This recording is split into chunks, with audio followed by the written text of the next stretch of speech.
There's all kinds of interesting detail stuff that I feel like maybe we're gonna miss out on other reviews, and I want Brandon to walk me through all the little tiny details you may forget about and all the cool little fun features that this thing has. It did great on the trail yesterday, climbing over rocks like a mountain goat, and I just want to show all the goofy little stuff now. So let's start. So it looks like the Wrangler from the front end, but it's there's some detail differences, right? And first of all, right here in the grill, there's some differences. So what's going on? Yeah, exactly. You know, so when a lot of people see Gladiator for the first time, they think that we just took the Wrangler grill and put it on Gladiator, but that's actually not the case.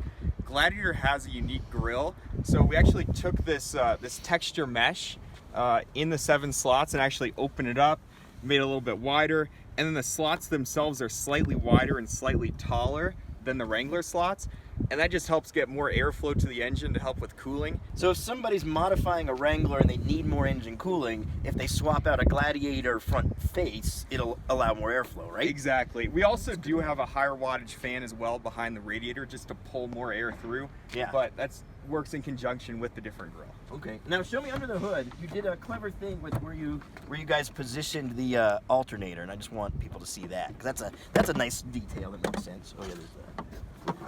Yeah, so you'll notice they stuck it way here at the top, which is actually not that common. Usually you have to dig around a little bit to get to the alternator. So why'd you guys do that? So Gladiator can ford up to 30 inches of water, and so we wanted to make sure that alternator was way out of the way of any water. So we stuck it up really high in the engine just to keep it away from moisture and that sort of thing. Just keep it nice and safe. Yeah, that's a good idea. And you can lie to people and say it's a turbo, because so many people have no idea. This vent is, I thought it was fake, but it turns out it's not, It's right? actually functional, right? So you look at the original Willys Jeeps, and really form followed function. Like everything on them was there for a purpose, everything worked. So we don't just want to stick on fake vents on Gladiator or on Wrangler just to look cool. So this vent is actually functional. It'll pull hot air out of the engine. It also helps reduce your pressure underneath the hood. That's good. And I also want to show one thing. Brandon's told me he's not allowed to talk about it, but if you look right here, there's a tiny pair of like flip-flops. Nobody will tell me why they're there. Brandon's been specifically ordered not to disclose why, so there's a fun little mystery for everybody there.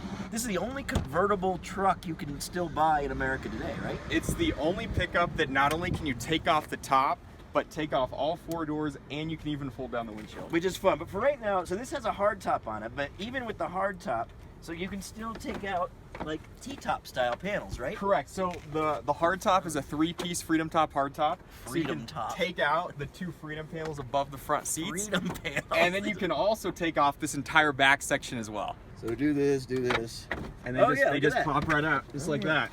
Let's see here. Go ahead. There you go. You're right, they come right off. That's pretty cool. Super easy. And then we provide every Gladiator that's equipped with the hardtop. We actually provide a padded bag in the truck, just so you can store those Freedom panels in the truck and they won't bounce against each other and scratch up. That's really cool. All right, so you can take the top off, and then this rear section pops right off also. Exactly. So you have a totally convertible truck, which is a lot of fun. Now I want to show there's something in the back. I love compartment and storage and clever uses of space. I hate wasted space. So there's a little bit of storage back here, and the smallest floor mat I've ever seen in my life Jeep is building. And this is actually locking storage as well. Wait, what do you mean? So if you look at the on top of the seat back, there's actually a lock cylinder. Oh, there is. Oh, so you can put something back here? Exactly, because one thing that we hear all the time from our Wrangler owners is that they don't have enough lockable storage. So if the top's especially off. when the top's off and the door is off. So we want to make sure that we built Gladiator with a ton of locking storage. So we've got locking storage behind the rear seat. Oh, and you could shove like a laptop bag back there or something. Yep, and lock exactly. It up. And then if you don't have the premium audio with the subwoofer, then this entire section is totally okay. Oh, and that's a decent amount of space. All right, but what I really like is underneath here. So underneath here, there's a couple of cool things. For one thing, they give you a little box for your fasteners, since you have so many, you know, things like for if you take down the doors or the windshield or any of these panels, you're going to end up with a lot of little fasteners. Where to put them is a big deal, and I love that they actually took the time to make like a little insert, like a styrofoam insert to handle all the fasteners so nothing gets lost, and there's like a little key on it. That's just a nice idea. And then there's a storage box under here, which is fun, because it's great to have a storage box to just put cargo or whatever, and it's a decent amount of space, but the best part is there's this handle here, and then this whole thing, you know, yeah, there we go. This whole thing just comes off, and then you can just take it out of the car. and it's like, I don't know, it's like a decent carrying case. It's not even that hard to carry around. You could sit on it like a bench, I guess. This is pretty cool. And it only takes 4 bolts to remove that whole storage bin. Yeah, we cheated and took them out before, but it's really no big deal. It's just 4 Torx bolts, and they give you the Torx kit with the car. That's pretty fun. And there's a 110 regular wall socket outlet back here. There's 2 USB regular, 2 USB-C.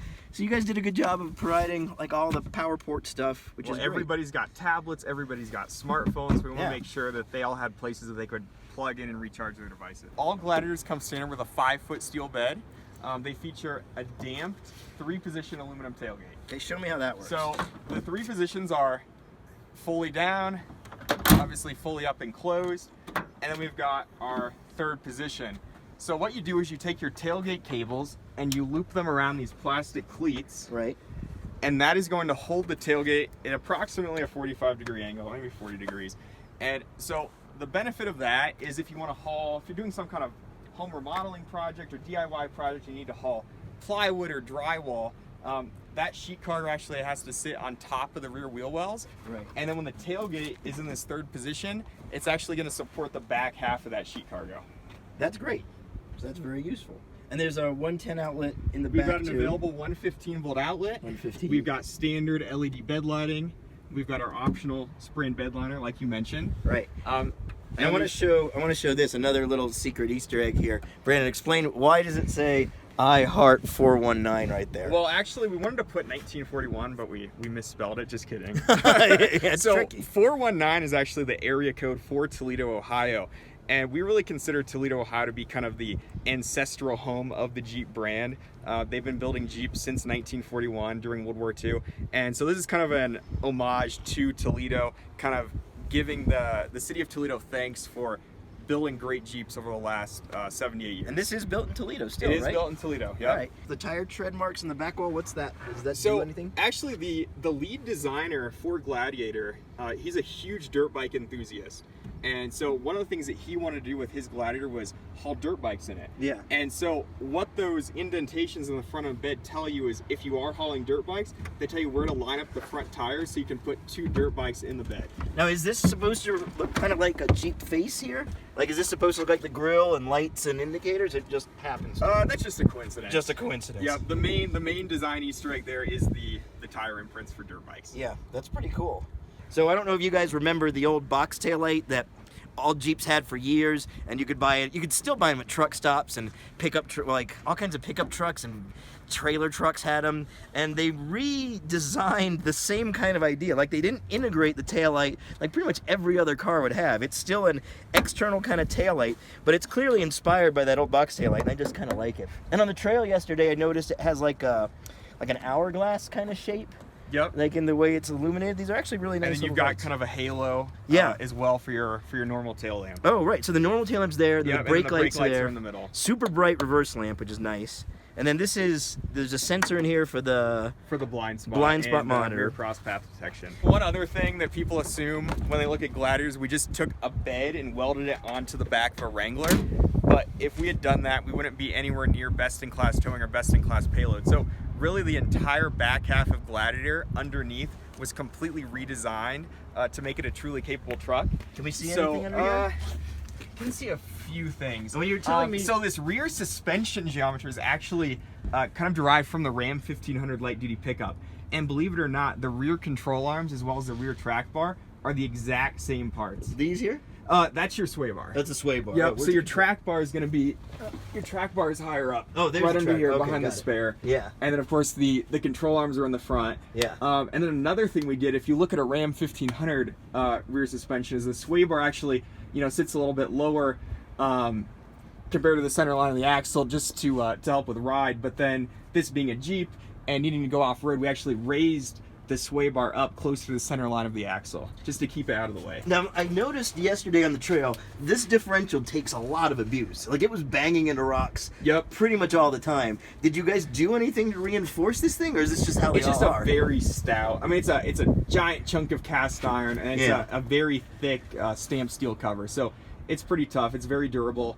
Another fun fact while we're underneath is the spare tire obviously is mounted underneath the bed. Yeah. And we actually package protected this space so that you can put a 35-inch tire underneath the bed. Oh, so I guess if you have much bigger wheels, Exactly, that's because cool. one of the things that Wrangler and Gladiator owners love to do as a first modification is put a 2-inch lift and 35-inch tires, and we want to make sure that they could put a 35-inch tire in the factory spare tire mount. It is, yeah, you're right. You do have a lot of extra room around here. And I think you can put a 37 too deflated as well.